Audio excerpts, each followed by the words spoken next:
السلام علیکم ورحمۃ اللہ وبرکاتہ۔ ناظرین، پچھلی گفتگو میں ہم نے امریکہ کی معاشی اجارہ داری پر بات کی تھی اور آج ہم اس عالمی نظام کے 3 اہم ستونوں کو سمجھیں گے۔ آج کے پروگرام کا عنوان ہے WTO، ڈالر سسٹم اور سوئفٹ، عالمی نظام کی حقیقت، یعنی WTO، ڈالر سسٹم اور سوئفٹ، اور ساتھ میں ہم یہ بھی دیکھیں گے کہ اس پورے نظام کے پاکستان پر کیا اثرات مرتب ہوتے ہیں۔ سوال نمبر 1 ہے کہ WTO یعنی ورلڈ ٹریڈ آرگنائزیشن کمزور کیوں ہے؟ WTO کا قیام آزاد تجارت کے فروغ، طاقتور اور کمزور ممالک کے لیے یکساں قوانین بنانے اور تجارتی تنازعات کے منصفانہ حل کے لیے عمل میں آیا تھا، مگر عملی طور پر طاقت اور قانون کے درمیان عدم توازن پیدا ہو گیا۔ امریکہ، یورپ اور جاپان جیسے بڑے معاشی کھلاڑی فیصلہ کن اثر رکھتے ہیں، جبکہ ترقی پذیر ممالک کی آواز تو ہوتی ہے مگر اختیار محدود ہوتا ہے۔ مزید یہ کہ WTO کے پاس اپنے فیصلوں پر عمل درآمد کروانے کی مؤثر طاقت نہیں، اور اگر کوئی بڑا ملک اس کے فیصلے کو نظر انداز کرے تو اسے مجبور کرنے کا کوئی نظام بھی موجود نہیں ہے۔ خاص طور پر اپلیٹ باڈی کے ججوں کی تقرری رک جانے سے اس کا تنازعاتی نظام تقریباً مفلوج ہو چکا ہے، جس سے ادارہ قانونی طور پر تو موجود ہے مگر عملی طور پر کمزور دکھائی دیتا ہے۔ سوال نمبر 2 ہے کہ ڈالر سسٹم کیا ہے؟ ڈالر سسٹم اصل طاقت کا مرکز ہے۔ عالمی تجارت کا بڑا حصہ امریکی ڈالر میں ہوتا ہے۔ تیل، گیس اور سونے جیسی اہم اشیاء کی قیمتیں ڈالر میں طے ہوتی ہیں، اور بیشتر ممالک اپنے زرعی مبادلہ کے ذخائر بھی ڈالر میں رکھتے ہیں۔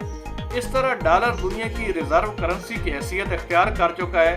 نتیجتاً ہر ملک کو عالمی تجارت کے لیے ڈالر درکار ہوتا ہے، جبکہ ڈالر کی فراہمی اور کنٹرول امریکہ کے ہاتھ میں ہے۔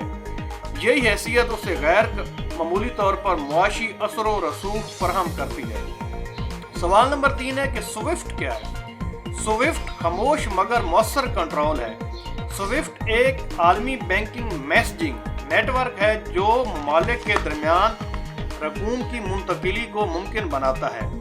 اگرچہ یہ ادارہ بیلجیم میں قائم ہے، لیکن عالمی مالیاتی نظام میں امریکی اثر و رسوخ کی وجہ سے اس کی پالیسیوں پر بڑی طاقتوں کا دباؤ اثر انداز ہو سکتا ہے۔ جب کسی ملک کو سوئفٹ سے الگ کیا جاتا ہے تو اس کی بین الاقوامی مالی لین دین شدید متاثر ہو جاتی ہے، جس کے نتیجے میں اس کی معیشت کو سخت دھچکا پہنچتا ہے۔ اب سوال نمبر 4 ہے کہ پاکستان پر اس کے کیا اثرات ہیں؟ پاکستان کی معیشت، درآمدات، قرضوں اور زر مبادلہ کے ذخائر بڑی حد تک ڈالر پر انحصار کرتے ہیں۔ جیسے ہی ڈالر مہنگا ہوتا ہے، مہنگائی، بجٹ خسارہ اور قرضوں کا بوجھ بڑھ جاتا ہے۔ اسی طرح IMF یعنی انٹرنیشنل مانیٹری فنڈ اور ورلڈ بینک جیسے عالمی مالیاتی ادارے قرض تو فراہم کرتے ہیں مگر سخت معاشی شرائط کے ساتھ، جن میں سبسڈی کی کمی، توانائی کی قیمتوں میں اضافہ اور ٹیکس اصلاحات شامل ہوتی ہیں۔ اس کے علاوہ عالمی پابندیوں کے نظام کی وجہ سے پاکستان کی خارجہ اور تجارتی پالیسی بھی محتاط رہتی ہے، خصوصاً ایران اور روس کے ساتھ تعلقات کے معاملے میں۔ دفاعی اور ٹیکنالوجی شعبوں میں بھی بین الاقوامی پابندیاں اثر انداز ہو سکتی ہیں، جس سے ساز و سامان اور جدید ٹیکنالوجی تک رسائی محدود ہو جاتی ہے۔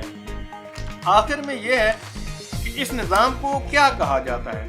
بعض تجزیہ کار اس پورے نظام کو فائنینشیل امپیریلزم یا اکنامک وارفیئر جیسے نام دیتے ہیں، یعنی ایسی معاشی حکمت عملی جس میں دباؤ ہتھیاروں سے نہیں بلکہ بینکنگ نظام، کرنسی اور قوانین کے ذریعے ڈالا جاتا ہے۔ لہذا حاصل گفتگو یہ ہے کہ WTO قانونی ڈھانچہ فراہم کرتی ہے مگر طاقت کے عدم توازن کی وجہ سے کمزور دکھائی دیتی ہے۔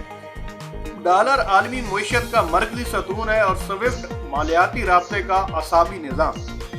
جب یہ تینوں عناصر ملتے ہیں تو ایسا عالمی معاشی نظام تشکیل پاتا ہے جس میں طاقتور ممالک کو نسبتاً زیادہ اثر و رسوخ حاصل ہوتا ہے، جبکہ ترقی پذیر ممالک کو اپنی معاشی حکمت عملی بڑی احتیاط سے ترتیب دینا پڑتی ہے۔ آخر میں یہی کہنا چاہوں گا کہ اگر ویڈیو اچھی لگی ہو تو دوسروں کے ساتھ شیئر کیجیے گا اور اپنی رائے کمنٹ میں لازمی دیجیے گا۔ اللہ حافظ۔